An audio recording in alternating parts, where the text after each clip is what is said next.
स्वागत है। दोस्तों, आपकी कामयाबी आपके घर में सुख शांति लाती है।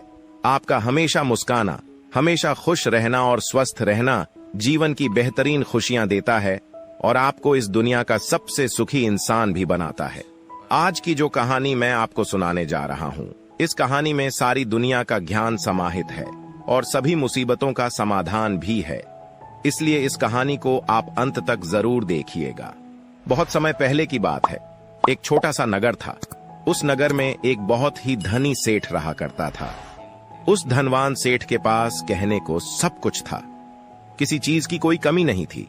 उस धनवान सेठ ने अपने जीवन में बहुत बड़े बड़े मुकाम हासिल किए थे। उसने अपने जीवन में कई सफलताएं प्राप्त की थीं। वह जिस नगर में भी व्यापार करने जाता, वहां पर भी उसे सफलता मिलना निश्चित था। वह अपने जीवन में कभी भी हारा नहीं था। उसका व्यापार भी खूब जोरों शोरों से चल रहा था।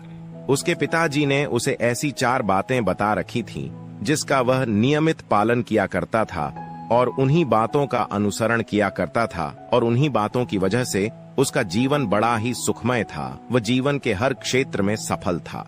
ऐसे ही काफी समय बीत गया और अब वो धनवान सेठ काफी बूढ़ा हो चुका था। अब उसे लगने लगा था कि मेरी मृत्यु बहुत नजदीक है, मेरी मृत्यु कभी भी हो सकती है। और वह जानता था कि उसका बेटा बहुत भोला है, बहुत नादान है।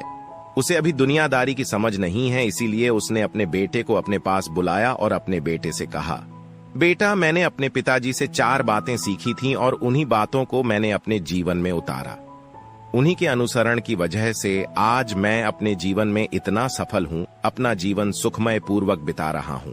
उन्हीं बातों की वजह से आज मैं इतना सुखी हूं, संतुष्ट हूं और इतना धनवान हूं। ना ही कभी मुझे कोई बीमारी हुई और ना ही मुझे कभी कोई धन की कमी हुई। और तुम देख ही पा रहे हो कि मैं इस नगर का सर्वश्रेष्ठ धनवान हूं। लेकिन आज मेरे पास जो कुछ भी है, मैं उससे संतुष्ट हूं, मैं खुश हूं। लेकिन मैं चाहता हूं कि तुम मुझसे भी आगे बढ़ो। तुम और नाम कमाओ, तुम और धन कमाओ, लोग तुम्हारे बारे में जाने, तुम्हें पहचाने, क्योंकि हमारा समय कुछ और था और तुम्हारा आने वाला समय कुछ और ही है। उस धनवान सेठ ने अपने बेटे को अपने और करीब बुलाया और उससे कहने लगा, बेटा, आज मैं तुमको दुनिया की ऐसी 4 महत्वपूर्ण बातें बताने जा रहा हूं जो मुझे मेरे पिताजी ने बताई थीं और इसी के कारण आज मैं इतना सफल हूं।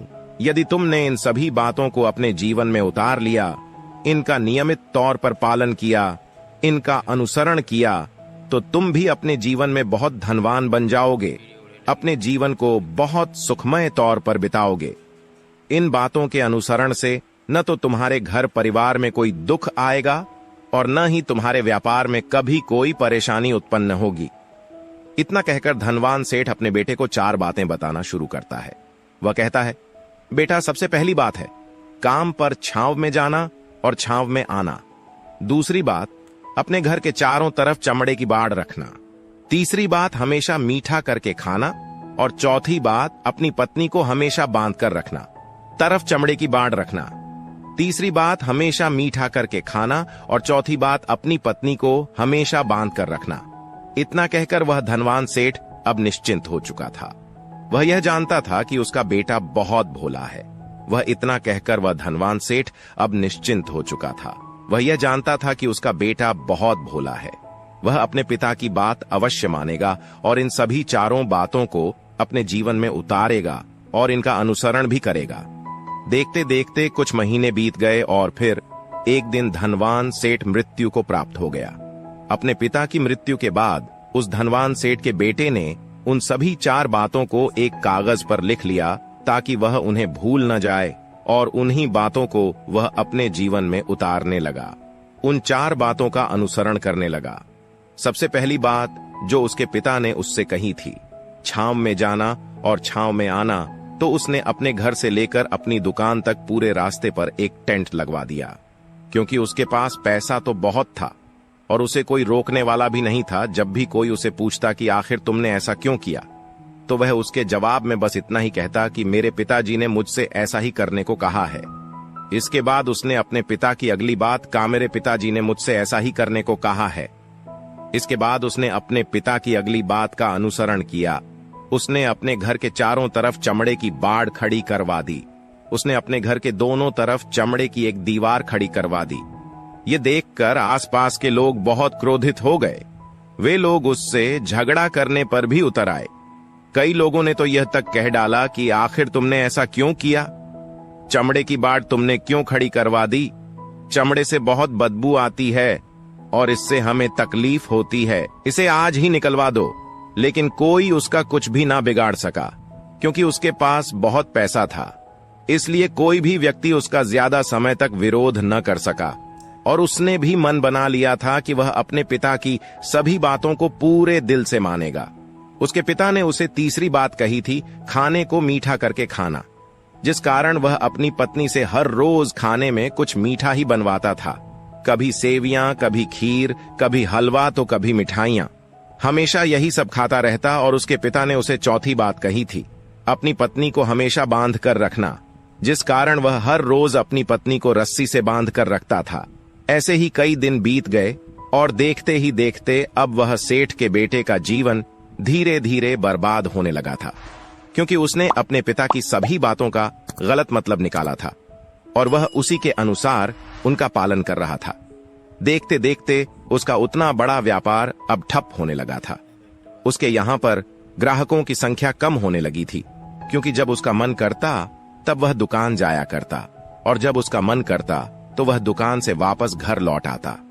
उसका अपने पिताजी के इस कारोबार में मन नहीं लगता था। इस कारण उसके सारे ग्राहक अब उससे नाराज होने लगे थे। उसके सारे ग्राहक अब एक एक करके उस दुकान को छोड़ते चले जा रहे थे। इसी कारण उसका पूरा व्यापार अब ठप हो चुका था। जिस व्यापार को खड़ा करने में उसके पिताजी ने खून पसीना एक कर दिया था, उस व्यापार को उसने कुछ ही महीनों में पूरी तरह से बर्बाद कर दिया था। अब उसका धंधा बहुत कम हो चुका था, जिस कारण वह बहुत परेशान रहता था, बहुत चिंतित रहता था। और तो और उसने अपने घर के चारों तरफ चमड़े की दीवार खड़ी करवाई थी। उस कारण आसपास पर बहुत गंदी बदबू फैल चुकी थी। इसलिए जो भी उसके आसपास रहते थे, उन सभी ने वह घर छोड़कर कहीं और पर अपना बसेरा बसा लिया। चमड़े की बदबू के कारण अब उसके घर में भी कोई नहीं आता था। यहाँ तक कि उसके मित्र और उसके रिश्तेदार भी उस घर में आने से कतराते थे। लेकिन अब भी उसे समझ नहीं आ रहा था कि आखिर ये सब हो क्यों रहा है। वो बहुत परेशान रहने लगा था और वह हमेशा मीठा भोजन किया करता था, जिस कारण उसका वजन बहुत ज्यादा बढ़ चुका था। और इस मोटापे के कारण उसके शरीर में न जाने कितनी सारी बीमारियों ने अपना घर बना लिया था। आए दिन उसके घर पर वेद आने लगे थे। इन्हीं कारणों से अब उसका पैसा भी इन चीजों में बर्बाद होने लगा था। और अपने पिता की चौथी बात उसने मानी थी, वह थी अपनी पत्नी को बांध कर रखता, जिसकी वजह से उसकी पत्नी उससे नाराज हो गई और वह घर छोड़कर अपने मायके लौट गई। उसने अपनी पत्नी को मनाने की कोशिश की, तरह तरह के उपाय किए, लेकिन उसकी पत्नी नहीं मानी। और वैसे भी कोई भी स्त्री ऐसे मर्द के साथ क्यों रहना चाहेगी जो उसे बेवजह ही बेबात पर बांध कर रखता हो। देखते देखते अब वह सेठ के बेटे का पूरा जीवन बर्बाद हो चुका था। न तो अब उसके पास व्यापार बचा था, न ही धन, न ही उसकी पत्नी, और न ही वह रिश्तेदार जो पैसों के लिए उसके आसपास घूमा करते थे। और तो और अब उसका स्वास्थ्य भी ठीक नहीं रहता था, जिस कारण वह बहुत चिंतित रहने लगा था, बहुत परेशान रहने लगा था। उसे यह सब समझ ही नहीं आ रहा था क्या हो रहा है और क्यों हो रहा है। इन सभी बातों को लेकर तो बहुत परेशान रहता और वह मन ही मन अपने पिताजी को कोसा करता कहता, पिताजी आपने तो मेरा पूरा जीवन बर्बाद कर दिया। आपकी उन 4 बातों के कारण आज मुझसे मेरा सब कुछ छिन चुका है। न तो मेरे पास व्यापार रहा, न ही धन दौलत, न ही वह रिश्तेदार, न ही मेरी पत्नी, और यहां तक कि मेरे स्वास्थ्य ने भी मेरा साथ छोड़ दिया है। आप ही के कारण आज मेरा पूरा जीवन बर्बाद हो चुका है। यदि मैंने आपकी वह 4 बातें न मानी होती, यदि मैंने उन्हें अपने जीवन में न उतारा होता, तो आज मैं एक सुखमय जीवन जी रहा होता। आपकी इन 4 बातों पर चलकर मुझे क्या मिला? मैंने एक आज्ञाकारी बेटे की तरह आपकी सारी बातें भली भांति मानी, उन पर यकीन किया, उनका अनुसरण किया। लेकिन मैं ही मूर्ख था। 577 मैंने आपकी उन बातों पर आंख बंद करके यकीन कर लिया। इतना कहकर वह फूट फूट फूट कर रोने लगा। तभी उसे एक दिन पता चला कि उसके पास के नगर में एक साधु आए हुए हैं और वह साधु सभी की समस्याओं का है हल बताते हैं। चाहे कैसी भी समस्या हो वह उसका निवारण अवश्य करते हैं। यह सुनकर उसने सोचा कि चलो एक बार मिलकर देखता हूं, हो सकता है कि मेरी भी समस्या का समाधान मुझे मिल जाए। इस आशा के साथ वह उन साधु के पास पहुंचा। वहां पहुंचकर सीधा उनके चरणों में जा गिरा और जोर जोर से रोने लगा। वह कहने लगा, हे गुरुवर, अब आप ही मुझे बचा सकते हैं। मेरे पिताजी ने तो मेरा पूरा जीवन बर्बाद करके रख दिया। आज मेरी जो भी स्थिति है वह सब मेरे पिताजी के कारण ही है। मेरे पिताजी ने मुझे जैसा कहा मैंने वैसा ही किया। हमेशा एक अच्छे बेटे की तरह उनकी सारी बातें मानी, अपने सारे फर्ज निभाए। और देखिए मेरे पिताजी ने मेरे साथ क्या किया। मरते मरते भी वह मुझे गलत बात सिखा गए और उसका खामियाजा मुझे आज भुगतना पड़ रहा है, क्योंकि मैंने उनकी सभी बातों को अपने जीवन में उतारा, उनका अनुसरण किया। और देखिए आज मेरे साथ क्या हो गया। मेरा तो पूरा जीवन ही बर्बाद हो गया। मैं अब तक यह नहीं समझ पाया कि मेरे पिताजी ने मेरे साथ ऐसा क्यों किया। क्या मैंने उनके साथ कुछ गलत किया था? इतना कहकर वह उन साधु के सामने और भी जोर जोर से रोने लगा।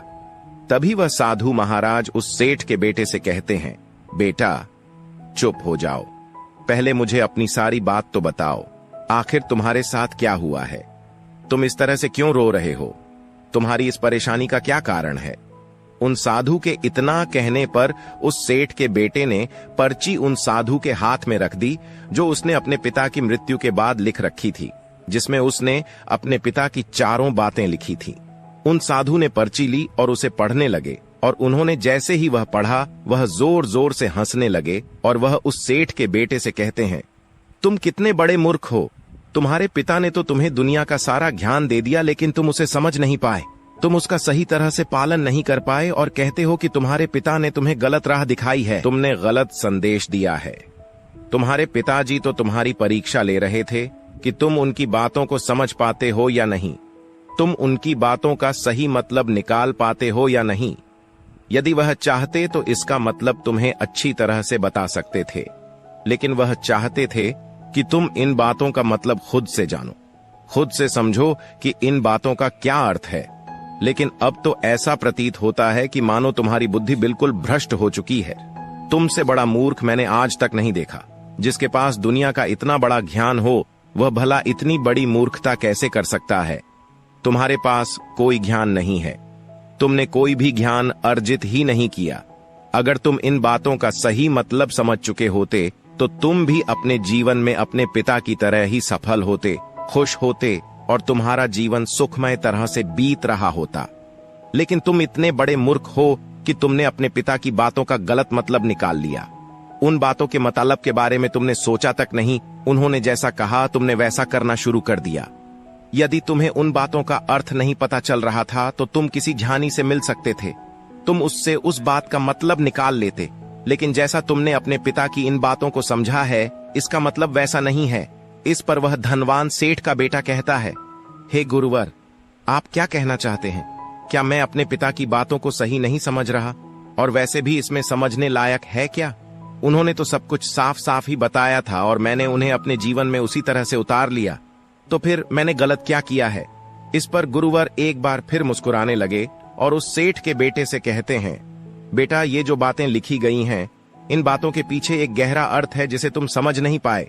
पिता ने तुम्हें गलत राह दिखाई है, इसी कारणवश तुमने यह मूर्खता कर दी और इसी कारणवश तुमने अपना पूरा जीवन बर्बाद कर लिया। लेकिन अब भी कुछ नहीं बिगड़ा, अब भी तुम्हारे पास बहुत समय है। यदि तुम चाहो तो अब से मेहनत करके भी तुम अपने जीवन में एक बार फिर से वह खुशहाली व समृद्धि सब कुछ हासिल कर सकते हो। इस पर वह सेठ का बेटा कहता है, ठीक है, कृपया करके मुझे उन चारों बातों का मतलब समझाइए। आखिर उन चार बातों का क्या अर्थ है? इस पर साधु सेठ के बेटे को कहते हैं, तुम्हारे पिताजी ने तुमसे कहा था काम पर छांव में जाना और छांव में आना। इसका मतलब यह है सूर्य निकलने से पहले ही तुम दुकान पर पहुंच जाना और सूर्यास्त होने के बाद ही तुम वापस घर आना, जिससे तुम्हें दुकान पर अधिक से अधिक समय मिल पाएगा। तुम उस काम को अच्छी तरह समझ पाओगे, उस काम को अच्छी तरह से कर पाओगे, उस काम को बढ़ाने में तुम अपना दिमाग लगा पाओगे और तुम अपने काम में तरक्की कर पाओगे। लेकिन तुमने तो इसका गलत ही मतलब निकाल लिया। तुमने तो अपने घर से लेकर दुकान तक एक ऐसा टेंट लगवा दिया तुमने गलत, जिससे तुम छांव में आ सको और छांव में जा सको। अब तुम ही बताओ, क्या तुमने अपने पिताजी की इन बातों का सही मतलब समझा था? यह सुनकर वह सेठ का बेटा जोर जोर से रोने लगा और कहने लगा, हे गुरुवर, मेरी ही गलती थी। मैंने अपने पिता की इन बातों का गलत मतलब निकाला और इसी कारणवश आज मैं पूरी तरह से बर्बाद हो चुका हूं। मैं ही सबसे बड़ा मूर्ख था। मेरे पिताजी ने तो मुझे इतना महत्वपूर्ण ज्ञान दिया था, लेकिन मैं उस हीरे को पत्थर समझ बैठा। आगे वह सेठ का बेटा उन गुरुवर से कहता है कि गुरुवर, दूसरी बात क्या है, उसका अर्थ क्या है? आगे गुरुवर दूसरी बात का अर्थ समझाते हुए कहते, दूसरी बात क्या है, उसका अर्थ क्या है? आगे गुरुवर दूसरी बात का अर्थ समझाते हुए कहते हैं, चमड़े की बाड़ करवाना। इसका अर्थ यह है कि तुम अपने घर में कुत्ता या बिल्ली पालना। जब तुम अपने घर में कुत्ता बिल्ली पाल लोगे तो यह तुम्हारे घर की चारों ओर से रक्षा करेगा, जिससे तुम्हारी धन दौलत पूरी तरह से सुरक्षित रहेगी और तुम बेफिक्र होकर दुकान पर मन लगा सकोगे, बेफिक्र होकर दुकान के कामों को समझ सकोगे और तरक्की कर पाओगे। और तो और तुम्हारे मन में कभी यह भी डर नहीं होगा कि कहीं कोई चोर आकर मेरी संपत्ति न चुरा ले। चमड़े की बाड़ करवाने का असली मतलब यह है, लेकिन तुमने तो चमड़े की बाड़ करवाने का मतलब कुछ और ही निकाल दिया। तुमने तो अपने घर की 2 दीवारों को ही चमड़े से पूरी तरह से भरवा दिया, जिस कारण आसपास गंदी बदबू फैल गई। तुम्हारे आसपास के पड़ोसी भी अपना घर छोड़कर कहीं और चले गए। यहां तक कि तुम्हारे मित्र, तुम्हारे सगे संबंधी भी उस बदबू के कारण तुम्हारे घर पर आने से कतराने लगे। और अब हालत यह हो चुकी है कि ना तो तुम्हारे घर पर कोई आता है और न ही कोई जाता है, और इसी कारणवश लोग तुम्हें नापसंद करने लगे, और तुम्हारी बर्बादी का यह भी कारण है। आगे सेठ का बेटा कहता है गुरुवर, ये सब तो ठीक है, लेकिन ये खाने को मीठा करके खाना, इसका क्या? मैंने इसका भी अर्थ गलत निकाला है क्या? मैंने तो अपने पिता की बातों के मुझे अनेक प्रकार की बीमारियों ने घेर रखा है। क्या मैं इस बात को भी गलत समझ रहा था? इस पर वह साधु उस सेठ के बेटे से कहते हैं, हाँ, तुमने इस बात का भी गलत मतलब भी निकाला है। मीठा करके खाने का अर्थ यह है कि जब भी तुम्हें भूख तेजी से लगे तभी तुम्हें भोजन करना है, न उसके पहले और उसके बाद। अन्यथा यदि तुम्हें भूख न लगी होगी और तुम्हें भोजन मिल जाए तो तुम उस भोजन की कभी कदर नहीं करोगे। वह रोटी तुम्हें कभी मीठी नहीं लगेगी। फिर चाहे वह भोजन कितना भी स्वादिष्ट क्यों न हो, चाहे भोजन कितना भी लाजवाब क्यों न हो, तुम उसकी कदर कभी नहीं कर पाओगे, तुम उसका सम्मान कभी नहीं कर पाओगे।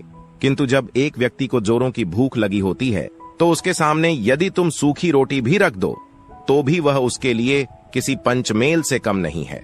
वह उसे प्रेम पूर्वक खाता है, उसका आदर करता है, उसका सम्मान करता है, और वह रोटी उसे मीठी लगती है।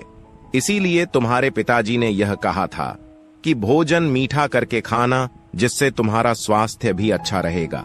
क्योंकि जब एक व्यक्ति को भूख लगी होती है और उस समय पर जब वह भोजन करता है तो वह उसके लिए एक अमृत समान होता है, और वहीं पर जब किसी व्यक्ति को भूख न लगी हो और ऐसे समय पर वह भोजन करता है तो वह उसके लिए विष समान है, वह उसे बहुत नुकसान पहुंचा सकता है।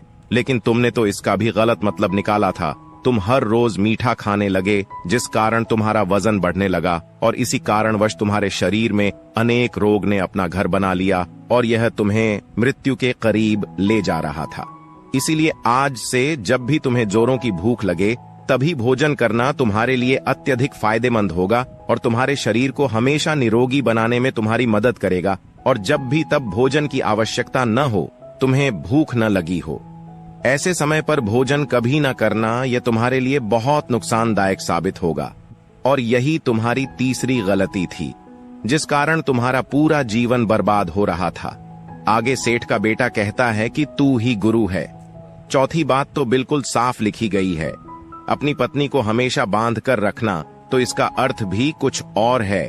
क्या मैंने इसका भी गलत मतलब निकाला है? इस पर साधु कहते हैं, हाँ बेटा, अपनी पत्नी को बांध कर रखने का अर्थ यह नहीं है कि तुम रोज रस्सी से बांध कर रखो, बल्कि इसका अर्थ तो यह है कि जब भी तुम दोनों के बीच में कोई आपसी मतभेद हो जाए, कुछ नोक झोंक हो जाए, तो तुम अपनी पत्नी पर हाथ मत छोड़ना।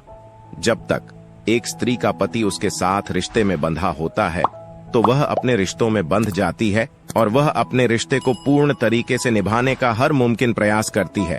और ऐसे समय पर यदि तुम्हारे बीच कुछ नोक झोंक हो जाए, कुछ गलतियां हो जाएं, और ऐसे समय पर तुम उस स्त्री का हाथ नहीं छोड़ते, तो वह तुम्हें छोड़कर कभी नहीं जाएगी।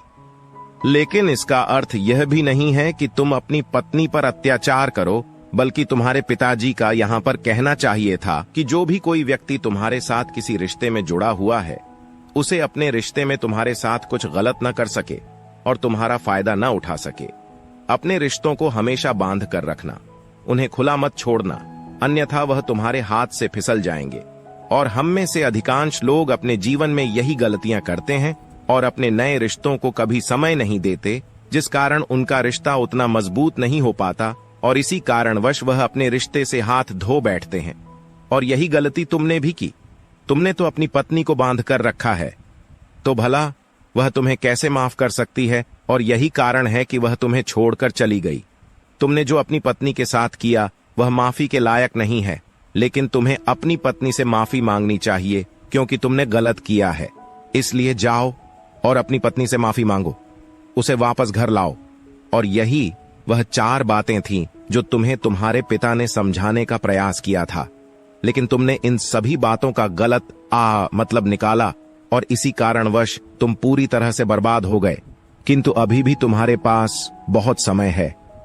यदि तुम इन सभी बातों का सही से अनुसरण करते हो तो तुम अपने जीवन में एक बार फिर से वह सब कुछ हासिल कर सकते हो जो तुमने खोया है। ये सारी बातें हमारे जीवन की पूरी परेशानियों का समाधान है। तुम किसी भी तरह से इनको देख सकते हो। यदि तुम कामयाब होना चाहते हो तो तुम्हें मेहनत करनी ही होगी। सूर्य निकलने से पहले तुम्हें अपने घर से निकलना होगा और हमेशा सूर्य के ढलने के बाद ही तुम्हें घर वापस लौटना होगा, ताकि धन दौलत को कोई तुमसे छीन न ले। तुम्हें अपने रिश्तों को कुछ इस तरीके से बांधना होगा ताकि वह रिश्ते तुम्हें परेशान न करें, तुम्हें तकलीफ न पहुंचाएं, तुम्हारा फायदा न उठाएं। और हमेशा एक अच्छा और स्वस्थ भोजन करना जब तुम्हें भूख लगी हो, ताकि तुम्हें जो भी सांसें मिली हैं तुम उसे खुशी खुशी जी सको। और अपने रिश्तों को हमेशा बांध कर रखना, उन्हें खुला मत छोड़ना, अन्यथा वह तुम्हारे हाथ से फिसल जाएंगे। और अपने घर में अवश्य ही कुत्ते या बिल्ली को जरूर पालना, ताकि तुम्हारा धन हमेशा सुरक्षित रहे। इन सभी बातों का अपने जीवन में अनुसरण करने के बाद तुम अपने जीवन में सब कुछ एक बार फिर पा सकते हो जो तुमने आज तक खोया है। और हो सकता है कि तुम इससे भी अधिक उन्नति कर पाओ, इससे भी अधिक समृद्धि पा सके, अपने जीवन को खुशहाल और सुखमय बना सके। इतना कहकर साधु शांत हो गए और सेठ का बेटा भी अपनी सभी गलतियों को समझ चुका था। उसने उन गुरु को प्रणाम किया और वापस अपने घर लौट गया। उसने उन सभी 4 बातों को अपने जीवन में उतारा, उनका सही सही अनुसरण किया। उसके बाद से उसके जीवन में सकारात्मक प्रभाव दिखने लगे। वह एक बार फिर से अपने व्यापार को खड़ा करने में सफल रहा। वह एक बार फिर से अपनी पत्नी को घर लाने में सफल रहा और देखते ही देखते उसका जीवन सुखमय और आनंदमय हो गया था। मुझे उम्मीद है कि आपको यह कहानी पसंद आई होगी और आपने इससे कुछ सीखा होगा। कहानी के बारे में अपने विचार आप हमें नीचे कमेंट बॉक्स में कमेंट करके बता सकते हैं। जाने से पहले वीडियो को लाइक करें और चैनल को सब्सक्राइब जरूर करें। नमो बुद्धाय। बुद्धम शरणाम गच्छामि।